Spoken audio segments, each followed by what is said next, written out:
Hi puppy people! We are going to do a tutorial here on work to eat toys. So this is the third branch of your enrichment strategy. The first branch being long line walks, snifaris, the dog on a long line in a big open space, having the opportunity to move the way a dog moves. The second are games that you play with your puppy. So things like hide and seek, tug, and retrieve, or any variations of those. And then the third branch, which is what we're digging into now, are these work to eat toys, enrichment, the dog having the opportunity to do doggy things like gnawing, shredding, shaking, foraging, and very important aspect of the crate training as well. So when the dog has these toys that are stuffed properly, it really helps you build a positive association with their crate. So that's the first thing that we're going to focus on here. We're going to focus on these toys and how to stuff them. So I talk about this toy in You're Lucky You're Cute. This is a Topple Treat toy by Westpaw. I have no affiliation with this company. I just love this toy because it's very puppy friendly. And I'm going to give you a quick, sort of quick and dirty tips on how to stuff this, and then you go crazy with your own imagination. What I tend to do with this toy is I'll use a high value protein in the very center and jam it down into those grippers. Now I'm using raw dog food. It's boar, I think, and you don't need to use raw meat, but any type of, you can use a cooked ground meat. You can use your raw food if you feed raw food. You can use chicken, steak, hot dog. Just the point is the dog loves it. So that high value thing is down inside there. So they want to work and get to it. Then what I usually do, just an intro stuff for you, is to take a Topple Treat toy, these biscuits, and jam that on top of the high value. I smear some, this sardine, a dried sardine. I use these a lot. You can jam it in the side, so see how it's sticking out. So that's something for the puppy to grab onto first. So right away the reinforcement starts to roll for the dog when they explore this, the way this toy is stuffed. I'll take some cheese, and there's ridges on the inside here, and I'll just smear cheese on these ridges. I've got a little bit of peanut butter here. I'm not a big fan of peanut butter. I don't use it a lot, but my dogs love it. And again, I'm smearing it just on the ridge, and I'm also smearing some on that biscuit.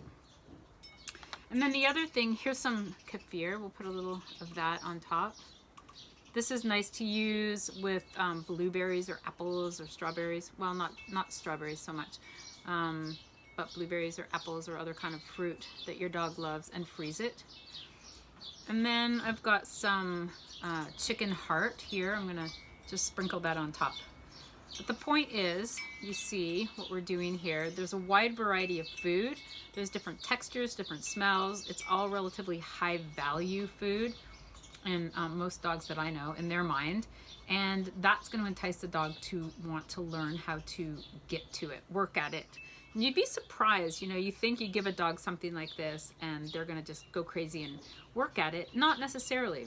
You need to put it down and show them around and encourage them, and be part of their, participate in the initial introduction of any of these toys. There's a video in You're Lucky You're Cute about introducing puppies to new toys. So there is just a quick demonstration of how you may stuff a Topple Treat toy. There's lots of recipes online, and I send you the treats and food that I like to use as well, so you have that list to use. But now here are some other examples of puppy friendly toys. Shallow, the puppy can see inside. The same here, shallow. Okay, here are another couple of toys worth experimenting with. These are called licky mats, and what you do here is you just smear something. You're going to use something soft and smearable. That's the kefir. You could use a little peanut butter. You can freeze this. Another thing that I like to use, I think it's worth experimenting for you guys are canned dog foods, high quality canned dog foods. I happen to like this brand, Open Farm. The food, when you open it up and look at it, it looks like stew. So you can mess around with using this kind of stuff in your toys that you're stuffing. Honest Kitchen makes a makes a version of that too. Okay, so now let's look at, so again, these toys, why do they matter? They're enriching for the dog. You can use them to help crate train the puppy, and it's an important part of raising a puppy. Now, I want to look at ways to use kibble. Oh, here's another tip before I move on. Taking your puppy's kibble, if you feed kibble, soaking it, soak it with some hot water, maybe a tiny bit of stock or broth, scramble an egg, grate a little high-value cheese, and then you can take that kibble. It's because if you just put kibble in here, it's going to fall out. So turn it into a mash, and then you can stuff it in here, and then the dog's going to have to work for it. Other ways you can use your kibble. These are treat balls. This is a tricky treat ball, kind of my go-to treat ball. It's quiet, it's inexpensive. It's so like a soft rubber, so when the dog knocks it around, it doesn't make a lot of banging noise. So another way for the dog to work to get his food, as long as he likes it. Okay, so here are some other ways to use kibble. I'm a big fan of these brown paper rolls, and you can just take a biscuit, some kibble, dried treats, put it inside the roll. You're gonna change the level of difficulty based on your puppy. So for example, when you first introduce him to it, it might not be rolled up at all. It just might be open. The whole point is that he can quickly get to the food, have some fun, be reinforced, so he's interested in exploring it more. So then you may fold one end over, and fold the other end over. You could stab some holes in it if you want, or just eventually have this tight little package of brown paper that the dog has to shred, or you hide it. We'll talk more about that, and the dog has to find it and then gets to shred it. So you can use toilet paper rolls, paper towel rolls, you can use egg cartons, or any brown paper box is great. Lots of fun for the dog. All right, here's another version of that licky mat. This one's neat because it has suction cups on the bottom, and so you can stick it in the bathtub if you're introducing the puppy to the tub for the first time, always with a no skid mat on the bottom of the tub and no water initially when you're introducing. Also stick it on the kitchen floor or on the kitchen cabinet on the low down.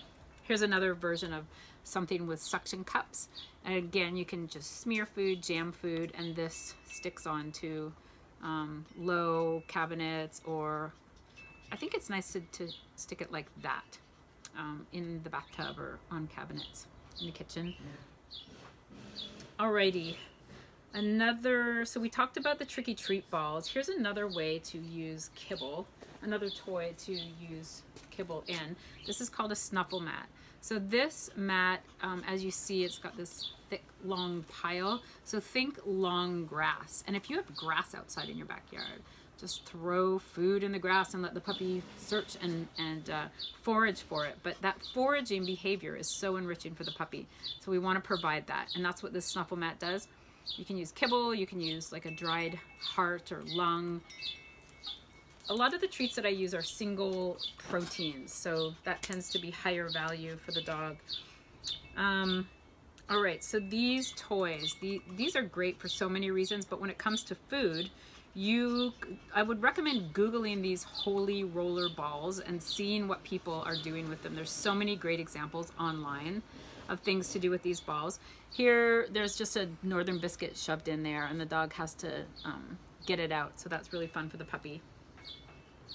Now let's talk about, one other toy before I move on to the chews. This is another one of my favorite interactive kind of puzzle toys. This is made by Zippy Paws, and it's this little hollow log, and it's got all kinds of little stuffed things in it. But what I do is I put other food in it. So I'll jam in one of those paper towel rolls.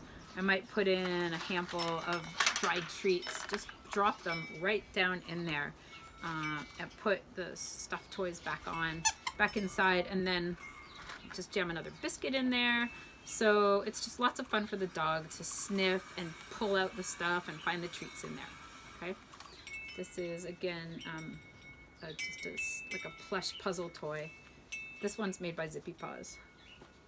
Now I want to talk about the gnawing and chewing behavior. So when I raise a puppy, my go-to for chews are smoked bully sticks. And I jam all my chews like this into grippers.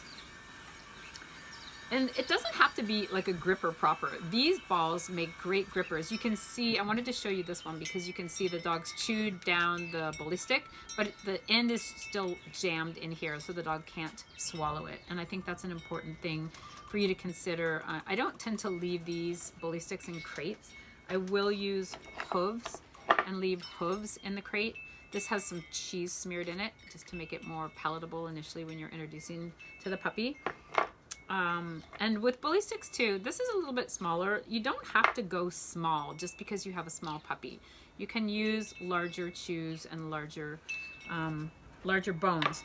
So I'm not a big fan of marrow bones. They're very readily available and popular, but I don't like the richness of the marrow, and I also don't like the opening that the dog can potentially get the bottom part of their jaw stuck in, and I've seen it happen.